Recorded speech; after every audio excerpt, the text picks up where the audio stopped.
চাক they express নামের একটি সিনেমা নির্মাণ করা হচ্ছিল ভারতীয় নারী ক্রিকেট দলের ফার্স্ট বোলার ঝুলন গোস্বামীর জীবনী নিয়ে। এতে অভিনয় করেছিলেন আনুশকা শর্মা। ছবিটি নিয়ে এই নায়িকা আশাবাদী হলেও অনিশ্চয়তায় চাক দে এক্সপ্রেস। ছবিটির মুক্তি নিয়ে উঠেছে নানা প্রশ্ন।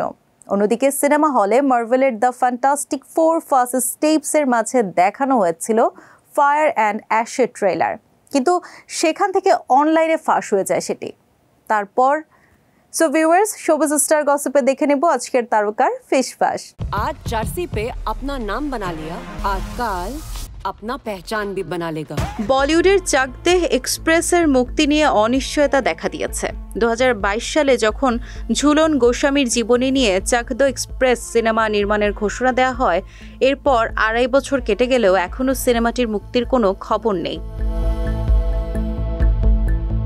2023 সালে ক্লিন স্লেট ও নেটফ্লিক্সের মধ্যে পার্টনারশিপ ভেঙে যায়। ইন্ডাস্ট্রির অন্দরের খবর, ক্লিন স্লেট ফিল্মস নাকি নেটফ্লিক্স থেকে সিনেমার স্বত্ব কিনে নিয়ে অন্য কোনো ওটিটি প্ল্যাটফর্মে রিলিজ করার পরিকল্পনায় রয়েছে। এ বিষয়ে নির্মাতাদের কাছ থেকে এখনও আনুষ্ঠানিক ঘোষণা আসেনি। চমকে দিয়ে মুক্তি পেয়েছে অ্যাভাটার ফায়ার অ্যান্ড অ্যাশের ট্রেলার।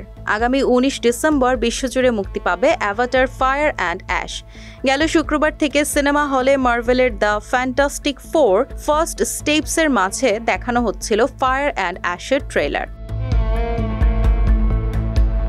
এদিকে সেখান থেকে অনলাইনে ফাঁস হয়ে গিয়েছিল সেটি। এরপর তড়িঘড়ি করেই অফিসিয়ালি ফায়ার অ্যান্ড অ্যাশের ট্রেলার ইউটিউবে মুক্তি দিয়ে দেয় ডিজনি।